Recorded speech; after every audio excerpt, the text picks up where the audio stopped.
Mesdames, Mesdemoiselles et Messieurs, bonjour à toutes et à tous ou bonsoir. Cela dépend de l'heure à laquelle vous recevrez cette vidéoconférence de l'unique samouraï que je suis. Soyez encore une énième fois les bienvenus. Vous êtes sur votre tribune très adorée, la tribune d'éveil des consciences. Alors, dès que vous êtes là, commencez par sécuriser la vidéoconférence, mettez les j'aime et partagez la vidéo au maximum dans tous les groupes. Et donc, nous parlons de ce qui vient de se passer. Ce que Donald Trump vient de faire à l'Occident. Oui, Donald Trump vient de faire trembler les Occidentaux. Donald Trump, candidat aux élections présidentielles américaines, qui est dans une concurrence rude avec Kamala Harris, la vice-présidente de Joe Biden. Aujourd'hui, 13 août 2024, Donald Trump, j'allais dire, a été invité par Elon Musk afin de pouvoir procéder à un entretien direct sur Twitter, l'ancien Twitter qu'on appelle désormais X. Alors, Donald Trump a accepté, ils se sont présentés, mais ça a démarré avec quelque chose de 30 minutes de retard, si je ne fais pas erreur, puisque le direct était attaqué, la plateforme était attaquée, une cyberattaque massive pour empêcher cet entretien. Vous connaissez tous Elon Musk, ce multimilliardaire américain, je crois que je ne fais pas erreur sur sa nationalité, ce multimilliardaire qui désormais est en train de pencher beaucoup plus vers Donald Trump en termes de soutien. On le sait tous, avant, il soutenait Joe Biden et son équipe. C'était un des grands soutiens de Joe Biden. Mais depuis un certain temps, il se rallie du côté de Donald Trump. Vous savez, les businessmen, ils sont très malins.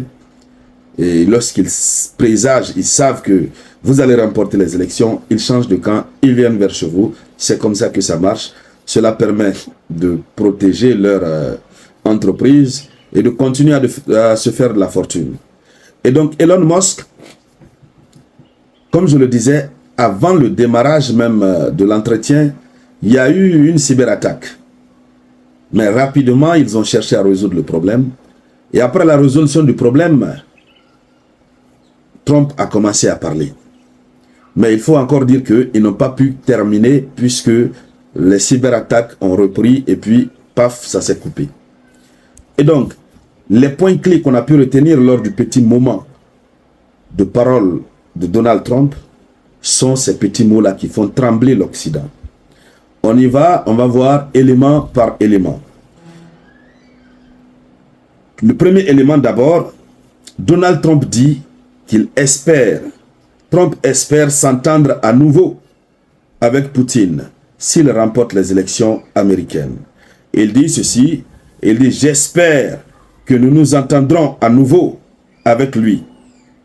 Vous savez, s'entendre avec lui serait une bonne chose, pas une mauvaise chose.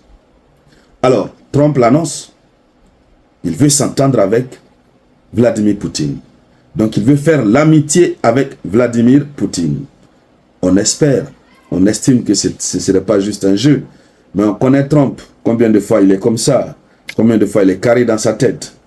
Ça, ce sont les premiers propos qui font mal aux Occidentaux, puisque ils ne veulent pas du tout voir, notamment un dirigeant américain, s'entendre avec la Russie, puisque si Trump s'entend avec Vladimir Poutine, c'est terminé.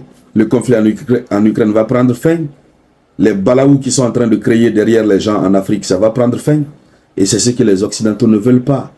Parce que quand les différents conflits prennent fin, eux, ils cessent de remplir leurs poches.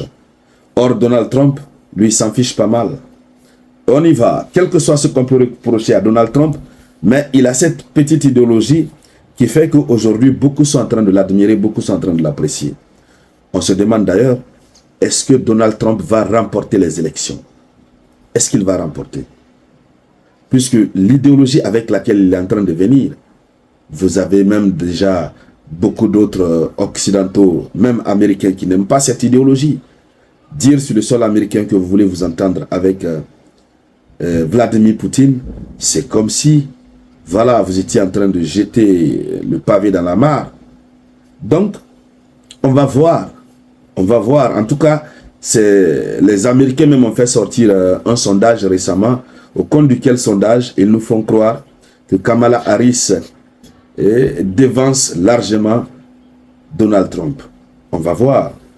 Donc, Donald Trump continue. Au deuxième point, il dit que Joe Biden a commis des bêtises lorsqu'il a évoqué la possibilité d'une adhésion de l'Ukraine à l'OTAN. Il dit que c'est une bêtise que son prédécesseur a eu à commettre. Ce qui veut dire que lui, s'il viendra, il va supprimer ça. Il n'est pas question que l'Ukraine adhère à l'OTAN. Donc, il est dans la même idéologie que Vladimir Poutine. Ça, c'est clair et net. Donc, voici un des éléments qui font peur aux Occidentaux. Parce que quand il viendra au pouvoir, il va tout changer, mais radicalement. Ou du moins, s'il tient à ses promesses électorales. Voilà. Au troisième point, il dit qu'il y a une pénurie de personnel dans les forces armées ukrainiennes. Beaucoup plus de personnes sont parties au repos éternel en Ukraine. Le nombre de personnes parties est différent du nombre de personnes qui sont annoncées au niveau des différents médias. Donc, voici, n'est-ce pas, les grandes lignes de ce qu'il a abordé. Les grandes lignes, il a touché plusieurs points, mais ce qui nous intéresse ici, ce sont ces différents points que je viens de citer. Il dit, il s'est attaqué directement à Kamala Harris et à Joe Biden, notamment par rapport à cette affaire de quotient intellectuel. Il dit que Joe Biden a perdu ça depuis 30 ans, que actuellement Joe Biden n'en a plus, que Kamala Harris d'ailleurs n'en a pas, que pour elle c'est faible. Bon, ça on ne va pas aller dans tous ces détails. Alors, Trump a qualifié le réchauffement nucléaire de la plus grande menace pour l'humanité et non le réchauffement climatique. Pour lui, le réchauffement climatique n'est pas une grande menace pour l'humanité, mais plutôt le réchauffement nucléaire. Le fait que tous les pays sont en train de recourir à l'armement. Ça veut dire, lorsqu'il viendra au pouvoir, il va faire en sorte de limiter le recours à l'armement nucléaire, au réarmement nucléaire. Il va chercher à faire baisser les tensions nucléaires. C'est ce que ça voudrait dire. Et malheureusement, l'Europe est opposée à cette idée. Toute l'Europe aujourd'hui, ils sont dans une ligne de défense bien écrite. Et cette ligne de défense, c'est comment se réarmer, notamment sur le plan nucléaire. Et même cette dernière idée n'est pas à son avantage du côté des États-Unis d'Amérique. Puisque au niveau des États-Unis d'Amérique, on a vu les généraux de l'armée américaine partir plaider auprès du Sénat du Congrès américain.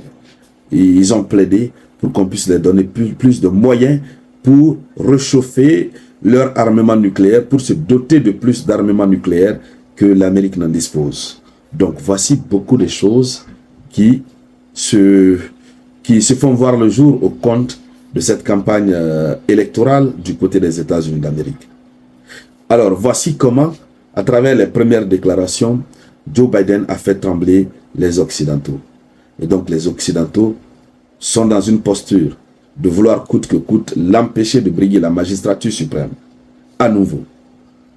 Et donc voici ce qu'il faut dire à ce sujet. Merci donc à toutes et à tous pour votre participation à cette vidéoconférence.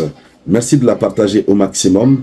Et pour tous ceux qui ne sont pas encore dans le groupe Telegram, le lien est dans la vidéo que j'ai faite le matin. Dans la description de la vidéo que j'ai eu à faire le matin. Allez-y, vous cliquez.